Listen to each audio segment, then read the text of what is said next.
Hello and welcome to Thornton Now. I'm Todd Barnes. I'm the Communications Director for the City of Thornton. And this week I'm coming off the bench to fill in for Mayor Heidi Williams. Mayor Williams, we wish you the best in recovering from your recent injury. I know you're doing fine. Glad to sit in. And today we have a special guest, somebody new to the City of Thornton, relatively new. I've seen you for a while, but go ahead and introduce yourself and tell everybody what you're doing for the City of Thornton now. Sure. My name is Sevi Ghosh. I'm the Director of Community Services. I've been here about 4.5 months. Moved here from Louisville, Kentucky, and the family is yet to move. They'll be here in a couple of weeks when school is done. And I've been in the business for about 37 years, working in 5 states in various systems, from municipalities to park districts to the private sector and also nonprofits. So it's been a great opportunity here in Thornton, and did a lot of research and applied for the position, and happy to be here. Yeah, well, welcome aboard. Everybody in the community will be seeing Seve at our festivals and at our different facilities. Absolutely. And he brings a wealth of experience, and we're very glad to have him. One of the interesting things is you get here and some kind of big news starts off almost immediately. Tell us what you did with the National Recreation and Parks Association. Absolutely. So I've worked with the National Recreation Parks Association, NRPA, for quite a while. And just seeing the level of service that we have, the quality of programming, the quality of staff, the quality of amenities, facilities, and so on, I thought Thornton would be a good candidate for the Gold Medal Award, which is a recognition based on population. So there are 5 categories based on population. We're in the 75,000 to 150,000 population group, and there are 4 finalists that were recommended by the National Association about a month ago, and we're one of the 4 finalists, competing with 3 other cities, like-sized cities, to be recognized at the national conference. This year it's in Baltimore in September, late September, and hope to win there. So that'll be awesome. Yeah, that's very exciting news.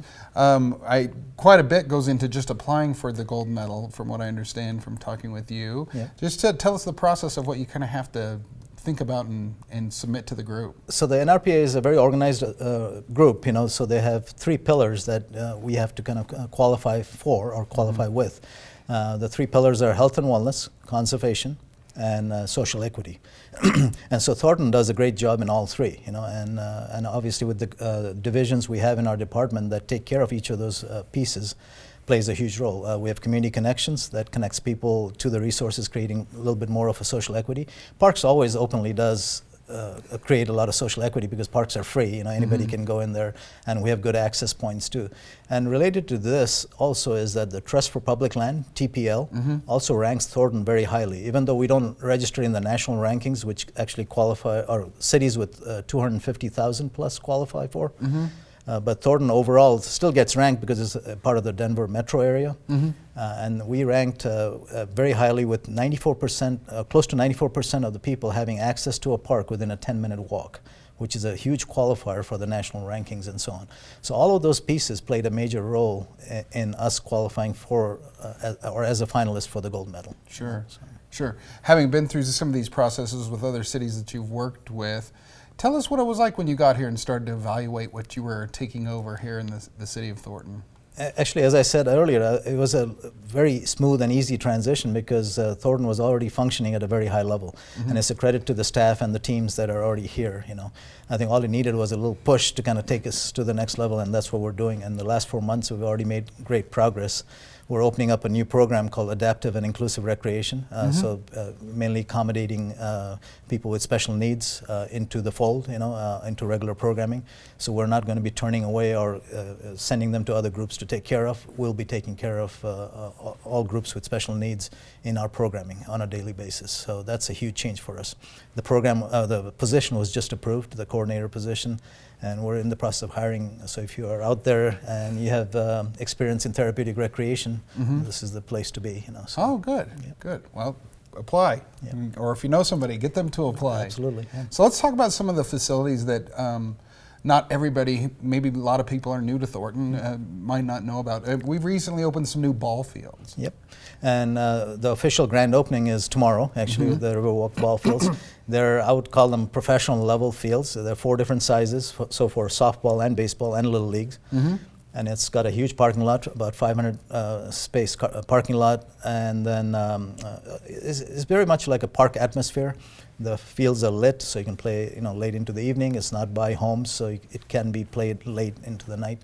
The fact is that the quality of the facility, and we're spending quite a bit of money on it. Nice restroom facility too, and then the kicker here is the awesome automated batting cages. They're coin operated, so there's a fee for the batting cages, but it's amazing. There's 6 stations. And you just pay and you go in and you hit some balls. Yeah. Are there slow pitch, fast pitch? What do you got? Well, you can adjust the machine to dispense or shoot the ball out or pitch the ball, at a certain speed. Oh, so, good. Yeah. Do they have one slow enough for me? Oh, sure. Why not? We can always make it slow. Okay. Or I can pitch for you. Okay. Good. So. And let's talk about Trail Winds. That's something that's up in the north end of town, and yes. It's coming along. A lot of great construction moving there. Absolutely. So Trail Winds is by 136th and Holly on the north side of town. It's on schedule. In fact, it's ahead of schedule on the construction end. It should be opening the first week in November. Our goal is to do a soft opening sometime in October, and then the full opening in mid-November, right before Thanksgiving. And that'll have a full aquatic center. No wave pool there, but it'll have a full aquatic center, full gymnasium, and then a climbing wall, about 35-foot tall climbing wall. So that'll be interesting. Yeah. And then there'll be programming for all ages 0 through 99 in the facility. So. Good. Any redevelopment plans in the process? Quite a few. Yeah. We've got lots of things happening, or we've been assigned at least 5 projects that are in the works to somehow open up Lambertson Farms into a living history farm, so the youth in the community and adults too can go out there and learn about what farming is all about. Whether it's farming implements or actually having an orchard there or arboretum, community gardens, and animals. Also about animal husbandry and all that sort of thing. So a lot of kids might not know where milk comes from, so to speak. They see it on the gallon jug. But they get to actually milk the cow or the goat or things like that and experience that right in the heart of the city. That's by 112th and Washington. So. Right. A lot of the old timers remember when parts of Thornton were actually farm country, and not so much anymore. But that's a great opportunity for them to learn about the history of the past in Thornton here. So that's a huge thing coming up. And then Thornton Community Center. It was our first community center or recreation center. It was built in the early 70s. I think it opened in 72. But it needs an upgrade. It's not fully ADA compliant and so on. So it's our duty to make that so. And so there'll be a lot of work happening around, not just at the center, but around in that park too. There's a great pond. I don't know if people know that, but it's a retention basin basically for our irrigation water. But we'd like to open it up. It's fenced in right now, and we don't like fences in parks and recreation. We like to take fences down. So this would be a great way to get people by the water there. The skate park is being slated for. It's already funded for a huge improvement. The basketball court there is slated for a huge improvement, and the inline rink that's up there also. So it's tying it all together into community park being a great park to visit at all times. And then the last 2 are the one project is the gravel lakes. So we have 13 lakes that the city owns for our water supply, but our goal is to open them up for more recreational. So canoeing, kayaking, that sort of thing, or even learning how to sail. Right. So that'll be a fun thing. Well, it sounds like people are going to have plenty to do. Absolutely, there'll be lots of things to do, and our goal is to take us to that next level, so not just being a finalist for the gold medal, but what are you going to do about it, after it? So our goal is to win it, obviously, in September, but then what do you do for the next piece, and it's to keep up with the population. Our population is growing. We're at close to 150 right now, and we'll be hitting 250, I've been told, in the next 20 years. So what are we doing to stay afloat, or ahead of the curve? So. Ahead of the curve, yeah. So as we shoot this show, it's May 30th, but we have a number of festivals coming up quickly ahead of us. Tell us about Thornton Fest and the new date and stuff. It used to be in May, now it's in June. Absolutely. Well, I guess Thornton Fest ran into weather issues the last 3 years, or 2 of the last 3 years, and so the decision was made pre-me, to try the first week in June, our first weekend in June. So this year Thornton Fest is on June 8th, 10 a.m. to 5 p.m. On a Saturday. And then following that we have the July 4th fireworks, and then Harvest Fest, usually in September. and then to end the year with the Winterfest, 3 days, and that's our longest, biggest festival over the winter. So, right. So 4 main festivals. But we also tried a new event this year, or we tried to make it bigger. It used to be a smaller event. Is the Easter egg hunt, So that was very successful. About 1,700 kids showed up, so that was awesome. Yeah, and what was you just recently had kids painting rocks and hiding them. What was that? Yeah, we did a program. Kind of the national trend is to paint rocks and kind of place them in different areas of the parks or the woods and so on. So we had about 73 kids that showed up for the event. That was, again, a fun thing. We did a carpenter. So that was well received, and we got good coverage on Facebook and Instagram and so on. So. Sure. The pool at the Carpenter Recreation Center is going to get some upgrades in the not too distant future, if I remember correctly. Well, tell me about that process. Yes. So as Trailwinds opens with the new aquatic center, hopefully by November, the day it opens, we'll shut down Carpenter and redo the whole aquatic side of that building. The rest of the building will remain open, so feel free to use the facilities. But the aquatic side will be closed because when it was built in the mid-90s, a lot of the engineering pieces to it, the piping, the pumps and all that were hidden underneath the concrete, so it was hard to get to. So in the newer designs, the idea is that if something breaks down, you can isolate it, fix it quickly, and be back up and running within 24 hours, say, So that's the major change that's going to happen, and it's going to be a huge expense. It's going to be a major project also. Yeah. So. Pay off in the long run, though. Yeah, and we're lucky, as a city. You asked the earlier question about the attraction or why I came to Thornton and so on, is the other thing that people value Parks and Recreation here. The fact that they voted in a dedicated sales tax for Parks and Recreation, 10 years ago, and now it's been renewed for another 20 years. That's a huge boon to the business for us, in Parks and Recreation, to have that steady source of funding. Yeah, that's true. Well, we've been working with your group to produce a video for the Gold Medal Awards. We're going to give everybody a chance to see that video, and we'll come back and talk to you guys after you get a chance to look at it.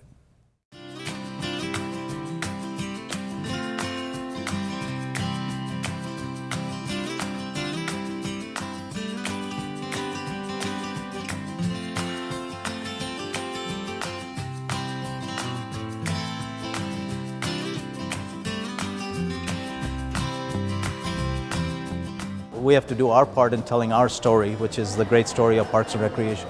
It's not just connecting people, but what are we offering to the community? Quality of life, engagement in the trails and parks to vitamin N, which is a big deal nowadays. There are doctors around the country that are prescribing a visit to a park for a daily ailment. Well, the City of Thornton trusts us with their taxpayer money. We take that very seriously, and we take the challenge every day to try to provide a better community than yesterday. We want them to come every day and feel welcome. It's something that we can try to teach our new staff how important it is to touch people's lives, not only their coworkers, but the patrons that come into the facility. What we do has meaning, it has a purpose, it provides joy, the reason for living, the reason for being for the people of the City of Thornton, to provide them a place to enjoy their lives. It's the poetry, it's the arts of their lives. It's about taking care of the people that walk into your facility, and when they leave the building, you want to have them leave with a smile on their face. And as the population grows, I think Parks and Recreation has done a great job of staying abreast of the need for the communities. They started off a little bit further south by Thornton Parkway with the first facility. Then about 20 years later, this facility that we're standing in right now, Carpenter Recreation Center, opened. And then it's time for the next one to open further up north.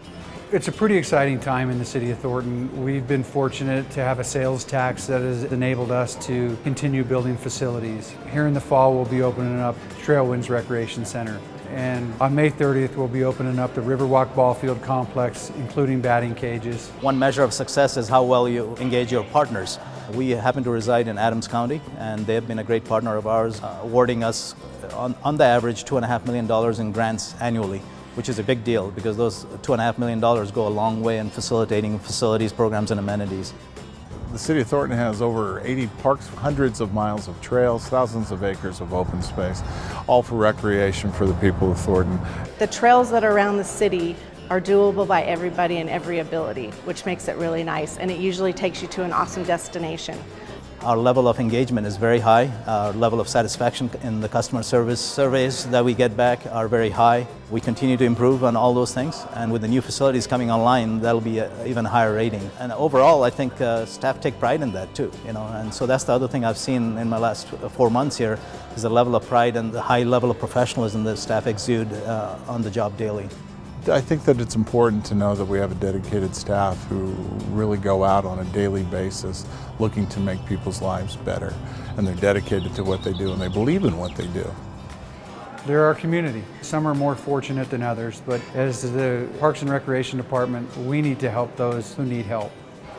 So our city manager created a department about 1.5 years ago called Community Connections, connecting them to the right resources in the community that's available, from food banks to interim stays and so on. That department has had over 50,000 community connections. It's an opportunity for us to meet the community needs in not just our expertise, not just in the pool. We try, to reach out, and we try to create that family atmosphere, whether it's here or at a festival. We have 4 major festivals that bring in over 200,000 people. For a small community like ours, that's awesome, to have that connection with people and the community. We begin in early June with Thornton Fest, and then the 4th of July, and then a Fall Harvest Fest, and then followed up by our grand finale with the Winter Fest. So the City of Thornton doesn't have a downtown. We don't have a central location within the city, so the City Council has directed our department to create these festivals, to bring community together, to entertain, and to create a sense of place. While we are a big city, our festivals help bring everybody together and create the unity that is special to Thornton. All our festivals are really for our community, and when we get people from the outskirts cities coming, it's just recognition for the job that we do. What brought me here was the fact that we have great quality programs, facilities, and amenities, and obviously the professionalism of the staff. And that's what kind of prompted me to apply for the gold medal, because I thought Thornton would be a perfect candidate for that award. Well, that was a fantastic video. Let's hope that influences some of the gold medal voters, and the story of Thornton's Parks and Recreation get out there. Absolutely. And we have a big thing to brag about come September. Thank you for joining us. Oh, thank you. One thing I want to mention to the rest of the viewers is that another festival you're in charge of, 4th of July, is coming up, and we have our own big fireworks display. Yep. And that's very important. One of the things we want to remind everybody is go to the 4th of July celebration, and remember, fireworks are not legal in the city of Thornton, and we're going to end this edition of this show with our public service announcement talking about fireworks and why they're illegal in Thornton. Have a safe June and a safe 4th of July. We'd like to remind you that all fireworks are illegal in the city of Thornton. You may not know that somebody living in your neighborhood has extreme issues with fireworks being lit off near their home. Thornton heard from veterans and veterans groups about the difficulties fireworks being lit off in neighborhoods cause to these veterans. Yeah, a lot of these veterans were POWs and in combat to the point where anything will trigger them. I'd like everybody to respect veterans during this coming holiday of 4th of July, and just be respectful, be good to your fellow veteran residents. Pet owners also know all too well the problems fireworks can cause for their pets. These dogs are my family. It hurts me and breaks my heart when I can't do anything for them. They just get totally freaked out. They run around. They try to find a place to hide, and they can't do it. And I know other people's dogs have hard times too with the fireworks. All I'm asking is that you be respectful of pets and the people in your community, because some of them don't care for all the booms and everything also. So we're asking you, please be thoughtful and not light off fireworks in neighborhoods in Thornton. Let's leave the patriotic celebrations to the professionals this year. Join us for Thornton's amazing July 4th celebration at Carpenter Park Fields at 108th in Colorado. Come join us on the 4th of July and celebrate with all your friends and family in Thornton.